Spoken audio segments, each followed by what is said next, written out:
Il vous est arrivé, un jour, de vouloir dire l'essentiel, de chercher les mots pour nommer un amour qui vous submergeait, un deuil qui vous traversait comme un vent trop vaste, ou cet émerveillement muet devant un ciel d'été qui bascule dans l'or. Vous avez ouvert la bouche et les mots se sont dérobés, non par faiblesse, non par ignorance, mais parce que la chose vécue débordait de toutes parts ce que la langue pouvait en recueillir. Vous avez senti, dans cet instant précis, que le silence qui venait après les mots épuisés n'était pas un vide. C'était une présence, quelque chose de plus vrai que toutes les phrases du monde. Et si je vous disais que ce silence porte un nom? Il y a près de 3000 ans, dans les plaines du nord de l'Inde, un sage nommé Yajnavalkya s'est tenu devant cette même frontière. On lui demandait de décrire la nature ultime du réel, ce que les textes anciens appellent le Brahman, l'absolu sans visage. Et Yajnavalkya, au lieu de répondre par une définition, a prononcé 2 syllabes qui allaient traverser les millénaires. Neti, neti. En sanskrit, naiti, naiti. Pas ceci, pas cela.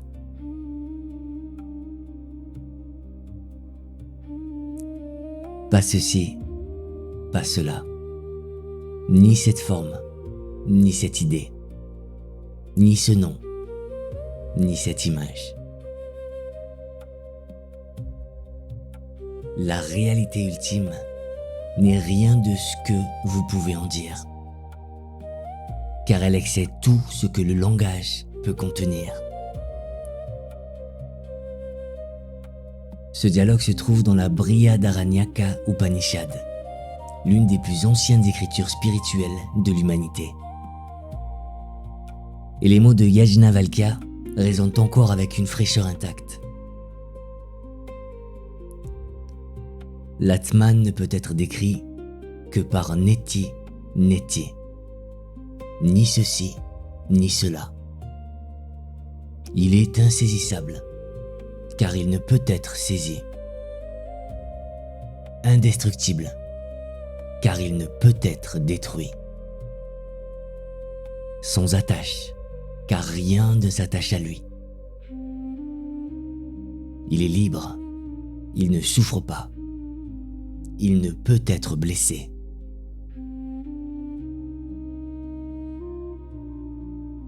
Écoutez bien cette voix, elle ne nie pas l'existence de l'absolu. Elle dit que l'absolu est trop réel, trop plein, trop vivant pour être enfermé dans un mot. Et cette intuition, aussi ancienne que la pensée humaine, n'a jamais cessé de réapparaître, sous d'autres cieux, dans d'autres langues, portée par d'autres voix. Aujourd'hui, je vous invite à cheminer à travers cette voie du dépouillement, non comme un exercice de l'esprit, mais comme un voyage vers l'intérieur. Du Vedanta au désert des mystiques chrétiens, du silence des soufis à l'abîme de la Kabbale. Partout des femmes et des hommes ont découvert que la négation la plus totale ne conduit pas au vide, mais à une plénitude sans nom. Marchons ensemble, doucement, comme on entre dans un lieu sacré.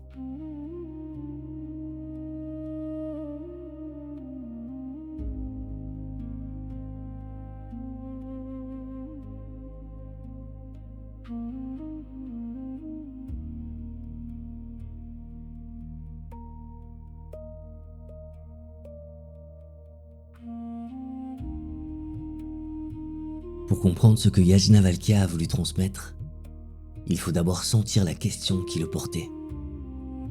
On ne lui demandait pas une opinion, on lui demandait la vérité.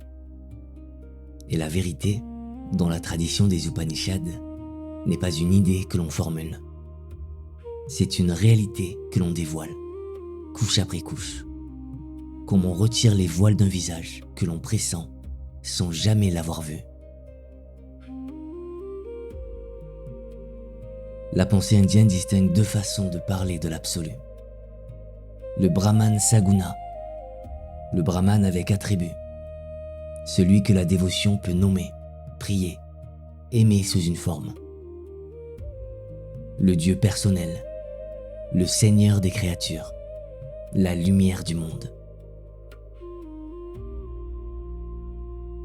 Et le Brahman Nirguna, le Brahman sans attribut, celui qui précède toute forme, toute qualité, toute distinction. Le Neti Neti est la voie d'accès à ce Brahman-là. Non pas une destruction, mais un dégagement. Non pas une violence faite au réel, mais une patience infinie qui retire ce qui n'est pas à lui pour laisser apparaître ce qui est. Au 8e siècle, le philosophe Shankara donne à cette méthode sa forme la plus rigoureuse. Il l'appelle Adhyaropa Apavada, surimposition, puis retrait. L'esprit humain, par habitude, projette sur l'absolu des qualités qui appartiennent au monde des apparences. Il dit « Le Brahman est lumineux. Il est bon. Il est grand. » Shankara répond « Retirez lumineux. Retirez bon. Retirez grand. Ce ne sont que des reflets. Ce que vous cherchez n'est pas le reflet, c'est la source. Et le dépouillement procède par couches, comme on pèle un fruit pour en atteindre le cœur. La première couche est le corps grossier. Je ne suis pas cette chair, ces os, ce visage que le miroir me renvoie. La deuxième couche est le corps subtil. Je ne suis pas ces pensées qui passent, ces émotions qui montent et qui tombent, ces perceptions qui changent d'instant en instant. La troisième couche est la plus intime, la plus difficile à abandonner, le corps causal, cette ignorance fondamentale qui me fait croire que je suis un être séparé, limité, mortel. Même cela, dit Shankara, vous ne l'êtes pas. Et ce qui demeure, quand toutes les couches ont été retirées, n'est pas un résidu. Ce n'est pas un reste. C'est le témoin. La conscience pure qui éclaire toutes les expériences, sans être elle-même une expérience. Shankara l'exprime dans le Viveka Chudamani par une image d'une simplicité lumineuse.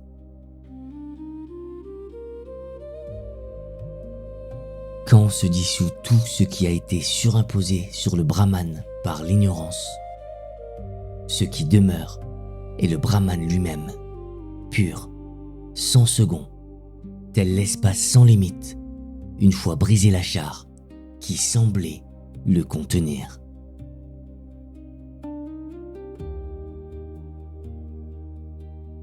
Pensez à cela un instant.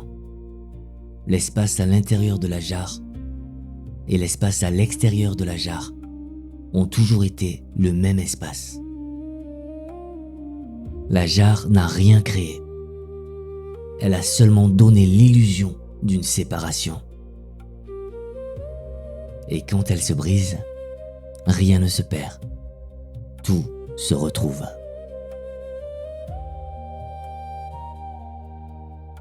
Peut-être connaissez-vous cette intuition. Peut-être l'avez-vous effleurée dans un instant de silence profond. Quand le bruit des pensées s'étue et que quelque chose de vaste, de tranquille, d'inaltéré s'est révélé derrière le tumulte. Quelque chose qui observe, depuis toujours, sans être touché par ce qu'il observe. Cette intuition, d'autres traditions l'ont connue, d'autres voix, sous d'autres cieux, ont prononcé les mêmes silences.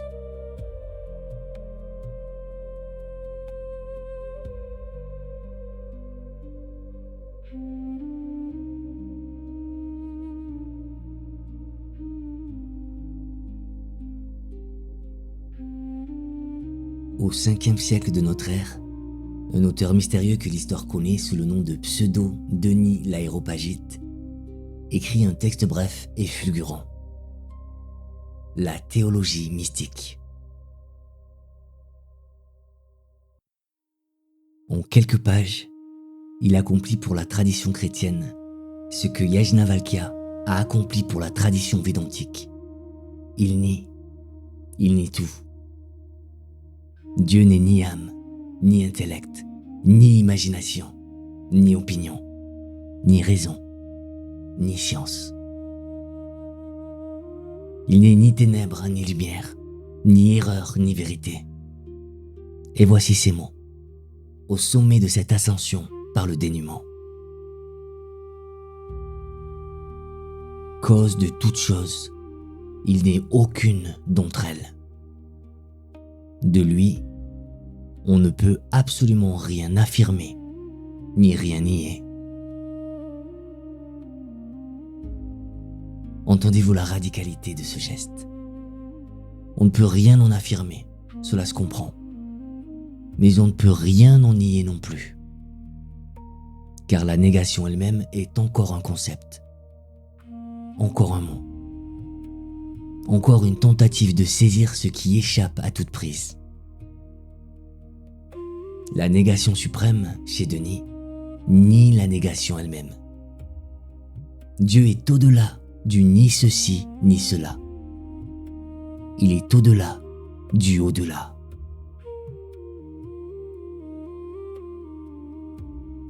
Un siècle plus tôt, Grégoire de Nice contemple la figure de Moïse gravissant le mont Sinaï. Au pied de la montagne, Moïse voit le buisson ardent. C'est la lumière, la révélation, l'éblouissement. Plus il monte, et plus il monte, plus la lumière se fait dense, opaque, insoutenable. Au sommet, il entre dans la nuée.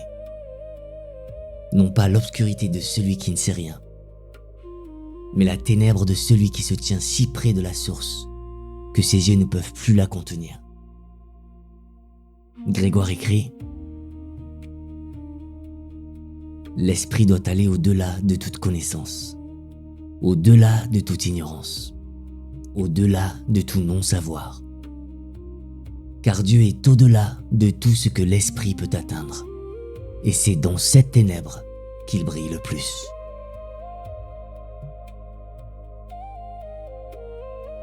La connaissance de Dieu est une inconnaissance. Non pas un défaut de lumière, mais un excès. Au XIVe siècle, un prédicateur dominicain nommé Maître Eckhart prononce des sermons en allemand qui font trembler les murs de l'église. Il distingue Gott, le Dieu personnel que la prière nomme, et Gottheit, la déité, le fond sans fond d'où Dieu lui-même surgit. La déité n'est ni père, ni fils, ni esprit. Elle est le désert silencieux où nulle distinction ne subsiste. Et Eckhart ose dire : le Dieu le plus élevé est le néant. Il n'est ni ceci ni cela. Ce que tu penses qu'il est, il ne l'est pas. Ce néant n'est pas une absence. C'est un trop-plein d'être que nul concept ne peut recevoir.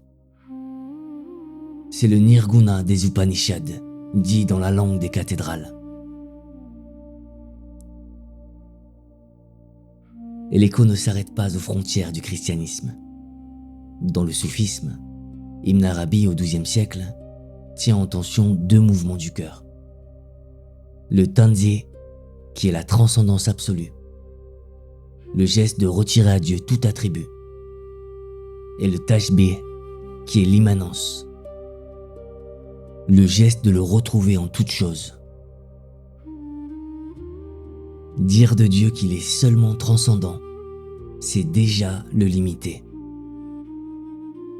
Dire qu'il est seulement immanent, c'est le confondre avec le monde. La vérité se tient dans l'oscillation entre les deux, dans ce battement du souffle qui nie et qui affirme, qui expire et qui inspire, sans jamais se figer. Et dans la Kabbale, l'Ein Sof, l'infini, demeure rigoureusement au-delà de toute saisie. Le Zohar l'affirme avec une netteté absolue. L'Ein Sof, béni soit-il, aucune pensée ne peut le saisir. De lui on ne peut dire ni volonté, ni intention, ni parole, ni action.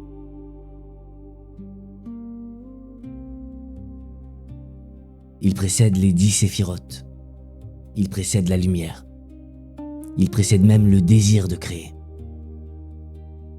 On ne peut que dire ce qu'il n'est pas.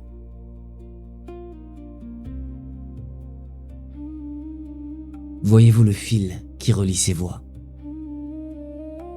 Ce ne sont pas des doctrines qui s'imitent.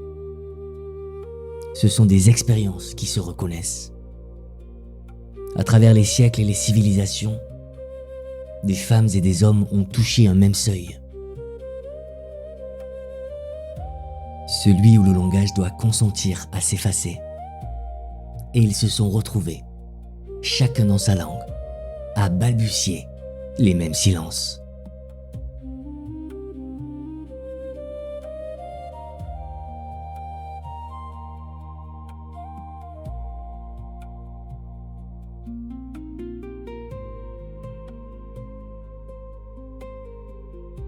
Mais la voix négative n'est pas une philosophie de bibliothèque. Elle ne prend son sens que dans la chair de l'expérience. Au XVIe siècle, dans un monastère de Castille, Jean de la Croix trace un croquis sur les pentes du mont Carmel. Et sur chaque sentier, il inscrit le même mot. Nada. Rien. Rien de ceci. Rien de cela. Et au sommet, rien non plus.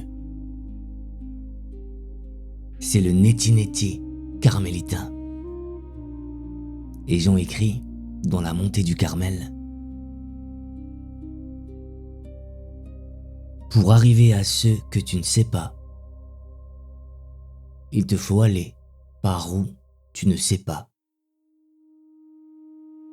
Pour arriver à ce que tu ne possèdes pas, il te faut aller par où tu ne possèdes pas. Pour arriver à ce que tu n'es pas, il te faut aller par où tu n'es pas.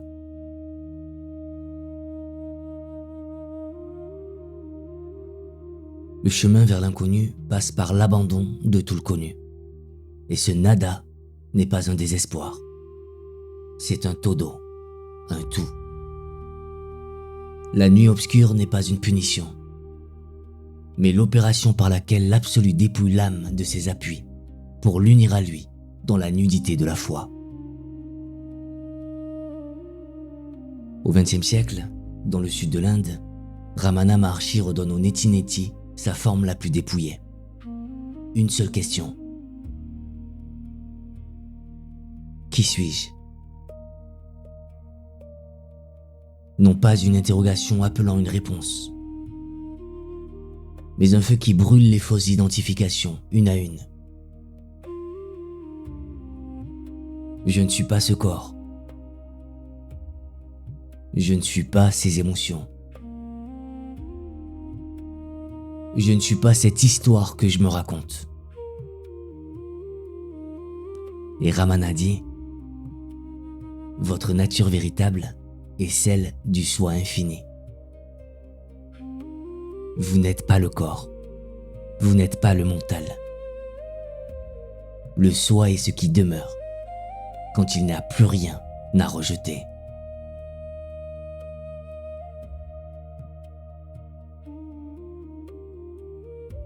À Bombay, dans un petit appartement, Nisargadatta Maharaj pousse cette logique jusqu'à sa limite dernière. Même le sentiment « je suis », cette expérience fondamentale d'exister, est encore un phénomène. Même cela doit être transcendé. Et lorsque ses disciples s'inquiètent, Nisargadatta répond avec une tendresse souveraine. Quand je dis « vous n'êtes pas ceci, vous n'êtes pas cela », je ne vous enlève rien. Je vous libère de tout. Le neti-neti n'est pas un appauvrissement, c'est un affranchissement. Chaque négation est un lien qui se défait, un poids qui tombe. Mais les maîtres, tous les maîtres, ajoutent un avertissement. Sans l'enracinement dans une pratique vivante, sans la méditation, sans le silence habité, la voix négative devient un jeu de l'esprit. La négation prépare le terrain. Mais ce qui fleurit sur ce terrain n'est pas l'œuvre de la négation. C'est un don. C'est une grâce. C'est l'irruption de ce que nulle méthode ne pouvait produire.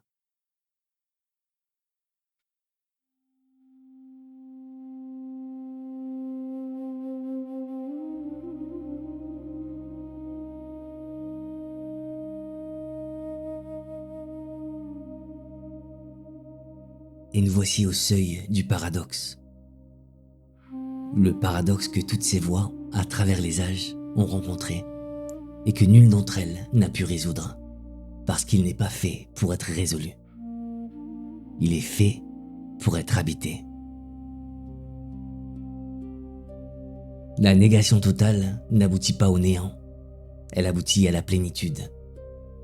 En retirant tous les voiles, on ne découvre pas un vide, mais une présence si totale qu'elle ne pouvait être contenue dans aucune forme. Le vase doit être vidé pour pouvoir être rempli. L'âme doit être dépouillée pour pouvoir être comblée. Et ce paradoxe traverse toutes les traditions comme un fleuve souterrain. La vacuité bouddhiste est pleine de compassion. La ténèbre du pseudo-Denis est une ténèbre lumineuse. Le nada de Jean de la Croix est un taux d'eau. Le silence de Maître Eckhart est le lieu même où résonne la parole éternelle. Ce n'est pas une coïncidence. C'est la signature d'une expérience humaine fondamentale. L'empreinte d'un seuil que l'humanité, siècle après siècle, reconnaît sans jamais pouvoir le franchir tout à fait.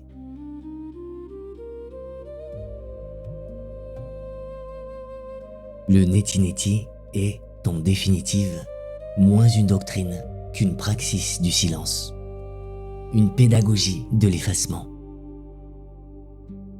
Il enseigne que le langage, à son plus haut degré de raffinement, doit consentir à sa propre insuffisance. Non par défaut, mais par excès de ce qu'il tente de dire. Chaque négation est un pas vers l'intérieur. Chaque ni ceci ni cela est un dépouillement qui rapproche non du rien, mais de ce qui est si pleinement qu'aucun mot ne peut l'épuiser. Alors peut-être, dans les minutes qui suivront cette écoute, pourrez-vous laisser ces mots se retirer, non pas chercher une réponse, mais habiter la question. Observez doucement ce qui reste quand on cesse de nommer. Ce silence-là n'est pas un vide. Il n'a jamais été un vide. Il est ce que vous avez toujours été.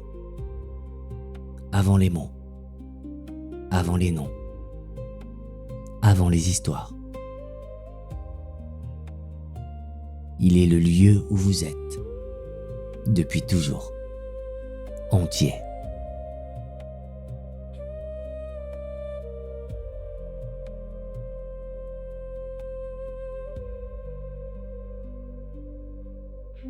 Merci d'avoir cheminé avec moi dans ce silence. Merci pour votre écoute, pour votre présence, pour cette confiance que vous m'offrez en me laissant vous accompagner jusqu'ici. Prenez soin de vous. Et si le cœur vous en dit, revenez. Ce chemin ne s'épuise pas. Il commence à chaque pas.